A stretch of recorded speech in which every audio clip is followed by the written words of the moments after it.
Today we're going to go over the punctuation rules that are most prevalent on the ACT. When you do your assignment, make sure that you open up the PDF as well as the quiz so that you have the appropriate information for you. I'll show you. So in your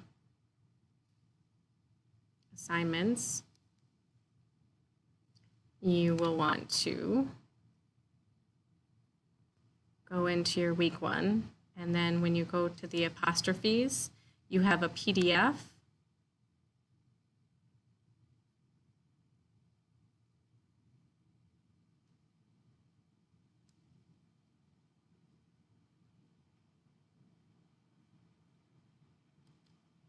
And on that PDF, once it loads, you have these questions, right? So then these answers are what are in the quiz. So you'll want both the PDF and the quiz opened at the same time. Okay, back to our information. This slideshow is also in our folder. So it's called Preview Slides, but it has everything, not just the punctuation. So I'll use the slideshow over and over again.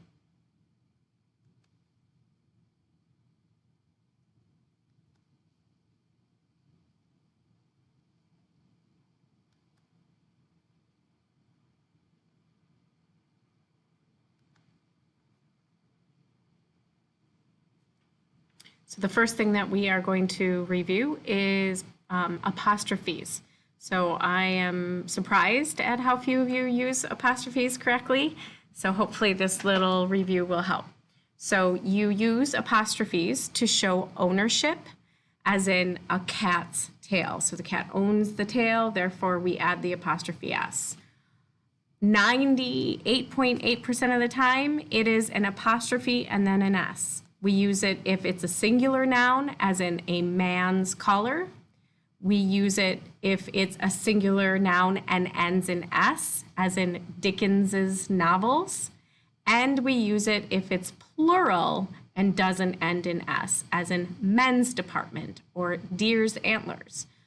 The only time that we just add the apostrophe and not the extra S is if it is plural and ends in S, as in ladies' room or Hawaiian Islands charm, because there are more than one Hawaiian island.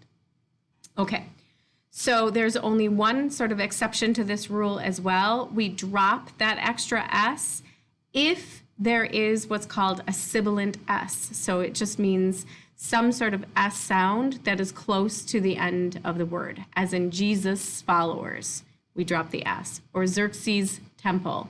Otherwise, we get sort of tripped up in pronunciation. We also use apostrophes for contractions. So the contracted word it is its, and we include the apostrophe. The contracted they are is their, so it's apostrophe RE. And don't, do not is the contraction. The possessive pronouns don't use apostrophes, so that's where sometimes we get a little tripped up. So just remember, right, it is two words, right? It's has the apostrophe. The word its, as in the cat ate its tail, then we wouldn't have that apostrophe. Now we're moving on to colon rules, and I do hope you're writing each of these rules down. It'll help you remember them. So the first rule for the colon is that you use a colon to introduce a list or a quotation after statements like these, the following, or as follows. Words like that. You do not use that colon if it is following a verb or a preposition. Just does not happen, cannot happen. So my grandparents' garden contains these flowers, colon, camellias, pansies, peonies, tulips, and marigolds. Now, notice the second one in red, we don't put a colon there because the word planted, that word, is a verb. So my grandfather planted camellias, pansies, and peonies. We don't put any sort of colon there, okay? And then here's the example for a quotation. The Gettysburg Address begins with this statement, colon, 77 years ago. We also use colons for illustrations or restatements, as in Minnesota winters are cold, and then colon, on a windy morning, your breath freezes. So notice that second part is a sentence. It's a complete thought. And so we're going to capitalize the O. If it was just a list or something like that, then you wouldn't, okay? All right, we also use a semicolon between two main clauses that don't have a coordinating conjunction. So you could use a period or you could use a semicolon. It's sort of your choice. So the acting and directing ability of Orson Welles is phenomenal. Semicolon, his film Citizen Kane is studied and appreciated. You could also use a colon there if you wanted to. They all will separate two independent thoughts. It just sort of depends upon what effect you're trying to achieve. If you feel like the two thoughts are closely linked, you would use a semicolon. If you think they're just separate, you would use a period. If you think the first thought is general and the second thought is specific, you'd use a colon. So it's sort of choice. ACT will not give you any questions that are a matter of preference. They only ask you questions that have all grammatically incorrect except for one answer. So they won't trick you that way, but you need to know the rules. So this next one is your money rule, and it's using the semicolon, comma, combo with what's called a conjunctive adverb. So you have two main thoughts or two sentences, and you combine them with a semicolon and then a big conjunction and then a comma. As in the example, I did not study for the ACT, semicolon, comma, or semicolon, however, comma, this English review helped me score a 28. If you remember this one rule, you will get at least 5 right on your ACT. You also can use a semicolon to separate two main clauses that do have a fanboy if there are several commas within the clauses. So this sentence we have 1, 2, 3, 4, 5, 6 commas. So we're going to separate the two clauses with a semicolon. Leonardo da Vinci pursued a wide range of subjects, including math, music, and science, semicolon, but he always returned to his primary interest, which was, of course, art. If we didn't have that semicolon there, we would have no idea how to read that sentence, those two main clauses. We would get lost with the commas. And then you would do the same in an item in a list or a series if that list already has commas in it. So I love places with funny names like Kalamazoo, Michigan, semicolon, Djibouti, Africa, semicolon, and Ham Lake, Minnesota. So you need those semicolons, otherwise we wouldn't know which is the actual place name. You might think that Michigan is a weird sounding name. Okay. Now we're moving on to commas. There are lots of comma rules. So I tried to kind of chunk them together and give you more general ideas. We all know to use commas in a series of 3 items. ACT will not ask you about that Oxford comma, which is the comma before the and, but we like to use it. So Alaska comma, Texas comma, and California are our 3 largest states. You also use it between coordinate adjectives, and a coordinate adjective is an adjective combo that can be flip-flopped.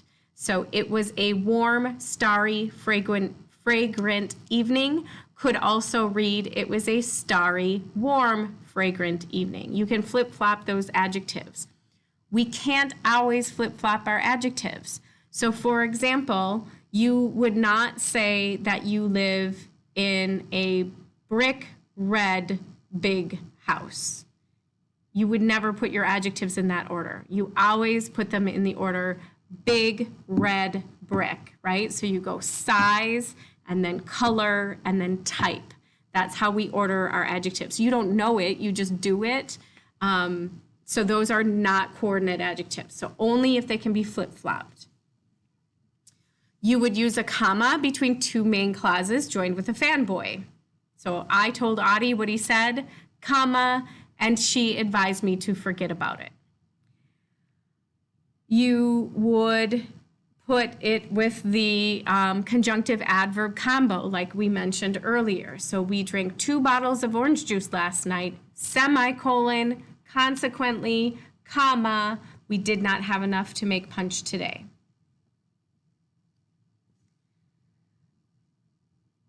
We also use commas to separate introductory phrases from the main clause if they're not immediately followed by a verb. So, during the coldest part of winter, comma, she caught a bad cold. Gesturing forcefully, comma, the speaker held her audience spellbound. Because it was a beautiful day, comma, we decided to have a picnic. Carlo, comma, are you sure that you can't get tickets for the game? So all of those get set off by commas. But look at this next one. We're using what's called a gerund, which is a type of clause, really. And you wouldn't put a comma after this clause because there's a verb right away. So swimming across a lake is a treacherous activity. We don't put the comma because we can't take that out. So the other ones we could take out and we would still have an independent thought. She caught a bad cold. The speaker held her audience spellbound. Those are all complete thoughts. Okay. You also would use it for an interjection or a parenthetical, as in, yes, I hope to build my own home. Or, after all, we did the best we could. And then lastly, sort of the same idea as the clauses and phrases that begin a phrase or begin a sentence. If it interrupts it, if it's in the middle, you also are going to put commas around it to make sure that the reader kind of knows that it's non-essential. So he read, comma, engrossed, comma, until the doorbell broke his concentration. Or Jackson Pollock, who was an American painter, was born in 1912. Now, interestingly, that would become essential, and you wouldn't have the commas if it wasn't a name, right? So if it was like, that man who was an American painter was born in 1912, we actually would need those commas because we wouldn't know who that man is. But when you have a specific like that. Okay. Our outing, comma, although it was well planned, comma, did not run smoothly. Or Alaska, not Texas, is the largest state in the United States of America. You checked your baggage, comma, didn't you? So there's an interrupter at the end of a sentence that you would still use a comma for. And then last but not least, in all of those miscellaneous ways, so like letter writing, titles and names, parts of an address, dates, or geographical terms. Those would all be ways that we would use commas as well. I hope this helps you as you prepare for the ACT, and then hopefully those quizzes are a good way to reinforce your learning. Have a great day.